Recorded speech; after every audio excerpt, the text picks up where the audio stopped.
皆さんこんにちは、なおみです。今日みんなとシェアしたいのはじゃじゃん、コンシーラー。私はコンシーラーを3つの用途に基本的には使っています。1つ目はシミ消し、2つ目はハイライターの下地として、3つ目は化粧してちょっとはみ出しちゃったとか、そういった時の修正用ですね。なのでコンシーラーは絶対1本持ってた方がいいと思うんです。私みたいに毎日使わない人でも1本持っていると、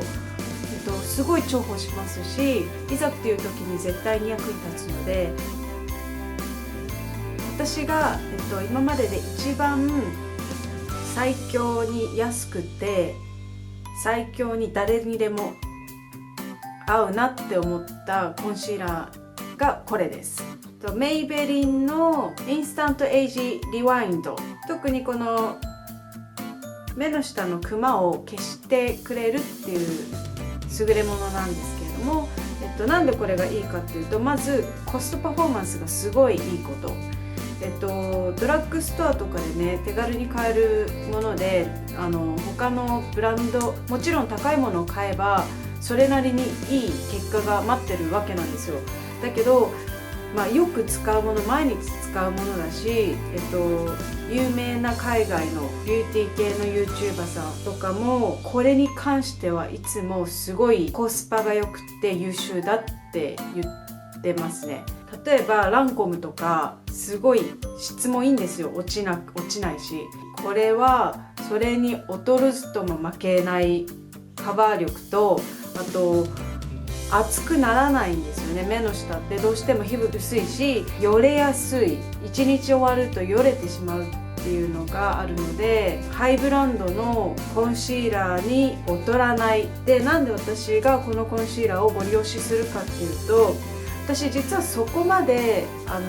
クマとかないんですよ。ただいつもやっぱり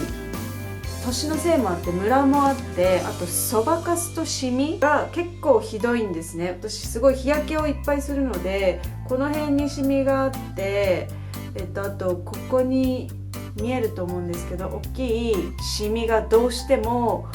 見えてしまうんですね。もちろんフルカバレージのファンデーションを塗った時はそんなにわからないんですけれども、普段ねあんまり厚塗りっぽく見えるのが好きじゃないので、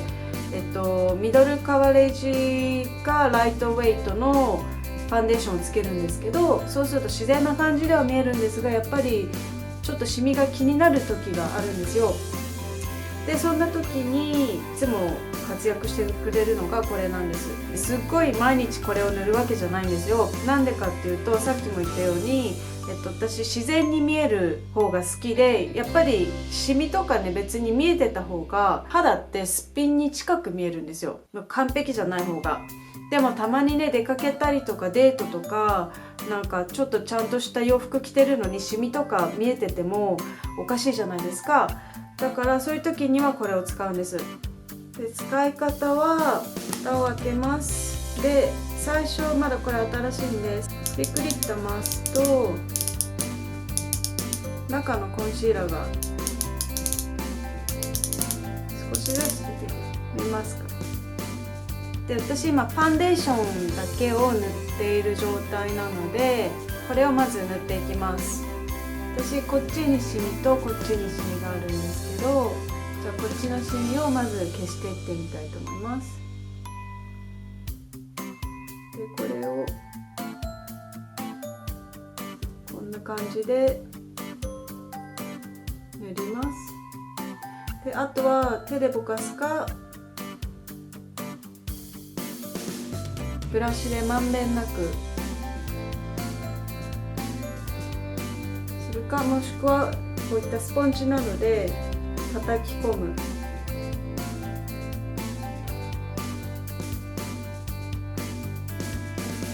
わかります？消えた。ほぼ消えた。で、目の下のムラがこう消えるだけで、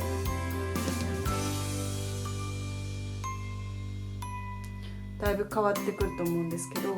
じゃあこっちも消してみます。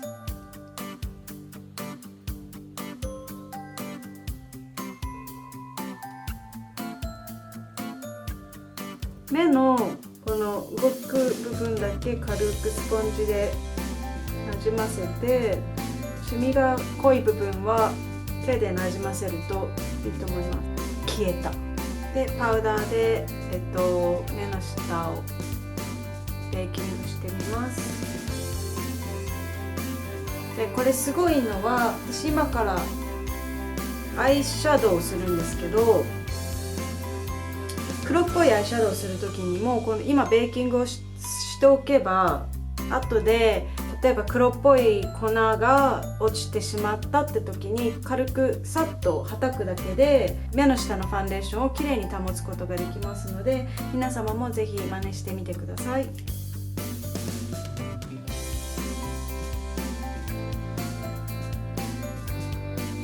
あともう一つ、このコンシーラーのいいところとしては、ハイライトの下地にも使えるっていうことなんです。で海外の YouTuber さんはみんなこんな感じで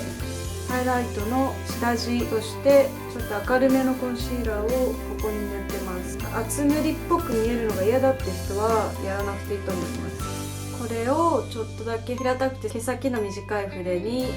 ちょいとつけて、例えばこの目頭、本当はこういうラインで綺麗に修正したいとき、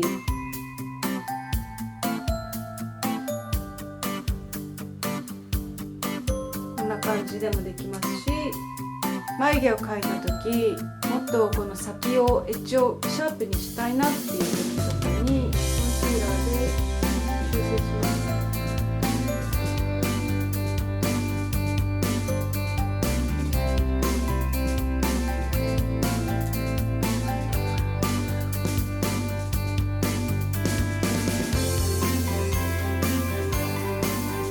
いかがでしたか？今回はコンシーラーの3つの